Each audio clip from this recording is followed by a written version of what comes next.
Good morning, people. Good morning. Good morning.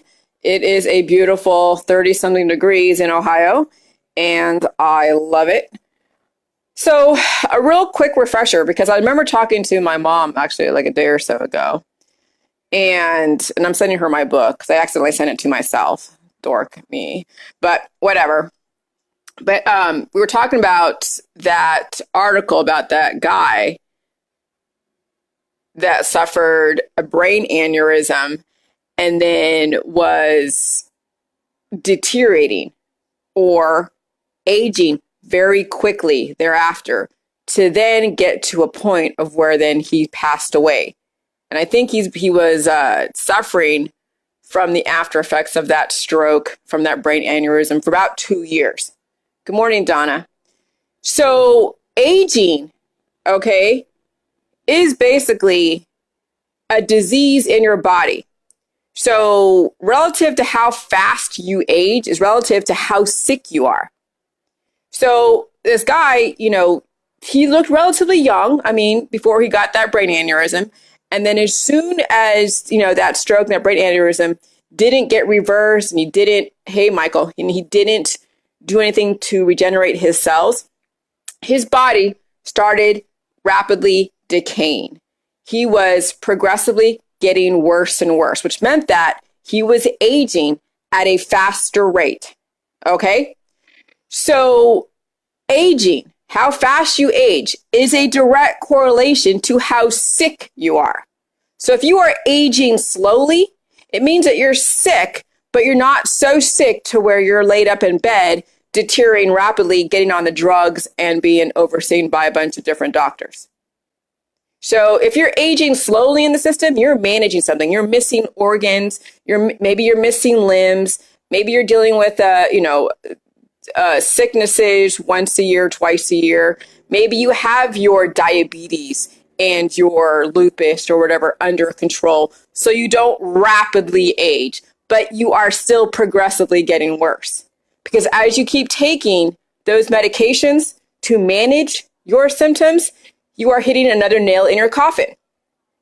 So I remember, and I was telling her, she's like, well, she looked at the article, she's like, well, he's not aging. He just, had a brain aneurysm, probably did this and that. And that. No, there's a direct correlation. Because remember, when you have cancer, like a major cancer, that rapidly ages you. So when you're, going to get all these different treatments, whether you're doing a detox or you're doing organic or you're taking cannabis, you may be slowing the aging process down because you're slowing the cancer down, which is rapidly aging you, but you're still aging. It's just a little bit slower, and you're not reinforcing your immune system faster than you're degrading. So eventually those negative elements that you're taking and exposed to and believe in are going to then overtake you and your body. And that's why you see people aging in the system. Even though they look like they're aging gracefully, nobody ages gracefully. There is no age that is graceful. When you're dying, that's not graceful. No matter how you want to spin it, you see it, whatever you see on TV, when you see your parents who look so beautiful and they're maybe getting gray and white hair and a little bit of wrinkles, but they're taking all these cold creams and getting facials and plastic surgery, you think that's aging gracefully because you're hiding the decay in your body. No, your body is rapidly deteriorating and degrading. You're losing collagen. You're getting sick with pneumonia. You're obviously missing some organs and other things. No, that's not graceful. That's basically death. You're like the Walking Dead. And that's not something that, to be proud of. So we have to start making that connection that all the system is doing with the GCMAF and all the different cancer cures that are out there. They're just slowing the aging process down because you are rapidly aging when you do have those different conditions. But all they're doing is taking out one turbo out of a twin turbo engine that's already going over the cliff. That's all they're doing. That's all academia and biotech is doing, is slowing down the aging process. But they're not stopping it and reversing it at all. They're just kind of slowing it down. So you're buying basically a quality of life. That's what you're buying. You're buying a few more years on this earth to hang out with your kids and your grandkids Maybe you're buying a little bit of quality of life because now you're not stuck up in the hospital anymore. Now you have all these prescription medications that are artificially intelligentizing you, right? I mean, I know that's not a word, but I made it up. But now you're basically artificial intelligence. When people say, oh, man or machine, everybody that's on medication is basically a machine. It's still a heavy metal, it's still a negative element that's manipulating your systems to keep you going, to keep you relatively productive. You're limited in your abilities. That's why you see people who are in the system working at jobs and they're doing amazing, right? And then as the years progress, their cartilage disappears. They don't have as much movement. What else? They have to go on lighter duty because their brain isn't all the way there. And all of a sudden, they're getting pushed out of the workforce because their body is rapidly deteriorating. But those medications kept you going for a certain amount of time. And that's why the life insurance industry is so popular. It's because they know. They already know. That's how they're able to determine premiums. The actuarial tables are based upon knowing what people's socioeconomic status is, how much time they can buy themselves based upon how much they've made, and then how much they're worth.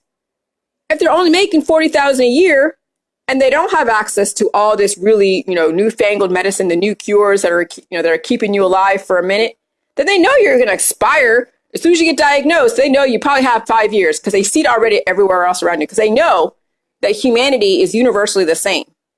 So if somebody gets on 16 medications after being diagnosed with a heart attack, they know probably down to the minute when things will start breaking down even more for you. Because they know all the different methods that are out there and what you can afford, what you cannot afford. And they probably look at your mentality that, oh, I don't believe in anything about, looking at anything new. Maybe they'll, and then they'll realize that, yeah, you're going to go to the holistic industry and probably do a detox, probably take some kombucha and apple cider vinegar and think you're doing something, but you're not. It actually is compounding the issue. And then all of a sudden, they will predict and know exactly when you'll be diagnosed with another critical illness. Another condition. That's why I'm saying, that's why I'm able to predict what goes on with my dog and myself and my husband and everybody around me because the system already knows too. They're very aware of it. That's how they're able to determine those things with life insurance, as well as how any insurance is being determined as far as premiums. They know exactly what to expect. So now you guys have to understand and know what to expect so you can get a jump on this and not be that predictable statistic that the system already has figured out for you. You got to now create your own category in your own statistics. And there is no life insurance that's going to factor in Jilly Juice. The only thing that's going to factor in for Jilly Juice as far as insurance goes is accidental death and dismemberment, which would then still be something very rare because you are going to take proper precautions not to get into a car with someone that you know is drunk, not to go take major long trips all the time when you know there's weather coming in or around a holiday where there's more people on the road that are stupid, not paying attention, or stressed out. You'll take the data that you've learned over the last 20 years and you'll apply it and you'll make the right decisions based upon that. All the time I'm taking data and I'm always applying it. And it's like, what the hell, you're paranoid. No, I just know what has happened in the past. And there's always a possibility.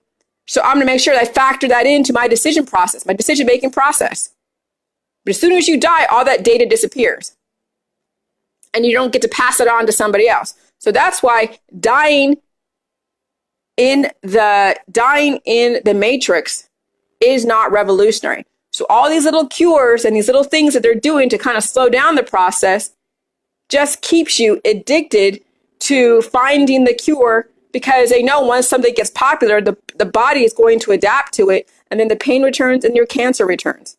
Just like the stem cells. When I look at the stem cells and the diet around the stem cells, it's all basically feeding candida and cancer and parasites. Because they want to make sure your immune system is so lowered to keep those stem cells or that transplant in your body. Because once the body knows that it's a foreign object, your immune system is going to kick in and kick out those stem cells. And then guess what? Your cancer returns and so does the pain. That's why stem cells are a bunch of BS. So all these, poster children for stem cells and cannabis they're basically the Pied Piper taking all of their followers down a very harrowing path. misleading them, probably unintentionally. Of course, unintentionally, because they have all the intention in the world to help their friends, but they don't realize how the human body works because they're listening to everybody else and they don't know how to do their own research. And then they ignore me because I'm too they tag me, or they categorize me as someone that prays the death away, or prays the sickness away. I don't pray anything. I mean, I'm sure people want me to pray and stuff. No, I don't pray the gay away. No, I don't pray anything away. It's all about science, the right science based upon biochemistry. So yeah, so aging has everything to do with how severe or how conservative your sickness is. So if you are steadily aging in the system, you are managing a sickness. You are. And if you're aging very rapidly, you are definitely managing a severe sickness. So aging is cell degradation. And the rate of your aging is based upon the rate of your disease and what kind of issues that are going on as far as missing organs, missing limbs, how many prescription drugs that you're on, your lifestyle, all of that. Smoking, drinking, all of that contributes to the aging process. And if you're on a string of drugs, you know you're rapidly aging. You know it. That's why it's optimal not to be on a string of drugs, whether it's cannabis or whether it's opioids. And the reason why you're on a string of drugs is because right now your body has not adapted to it to where it's rendered them, ineffective as far as upsetting homeostasis, leaving you anesthetized. And that's why you always have to keep changing your medications. And I'm sure those of you who are on drugs, how many times have you had to change your medications? Because over time, and here's the thing, if you never had to change your medications, did your body actually need that, and are you addicted? That's when you know you're addicted to drugs, when you're still taking a drug that your body hasn't rejected and you're still getting some kind of benefit from it, right? And you don't have to change medications all the time, because when you keep taking the same medication all the time, you're addicted, and you're basically addicted. You have an addiction. When you have to keep changing your drugs, it means your body's got a tolerance to it, and the pain returns, and those drugs are rendered useless. Or you don't need that drug at all, and you keep taking it because your body's addicted, but it's not like it's really helping you with anything. So you wonder, do you really need this drug to begin with? See, there's a fine line between managing a symptom temporarily and addiction. And people don't see that difference because they think that because if they don't take that drug, their life's going to go to shit. No, it means that if you don't take that drug, you're going to get withdrawals, and your body is going to be like, holy crap, we need to have that drug. Not that it's really helping you with anything, really, because it's not. But you're freaking addicted, and your body's going to go through withdrawals. No different than getting off of coffee or getting off of cigarettes and then turning to food or turning to, something else to replace that addiction. That's all it is. So, all right, I got to go write some stuff, but I just wanted to say hello, love you, and you guys have a great day. Bye-bye.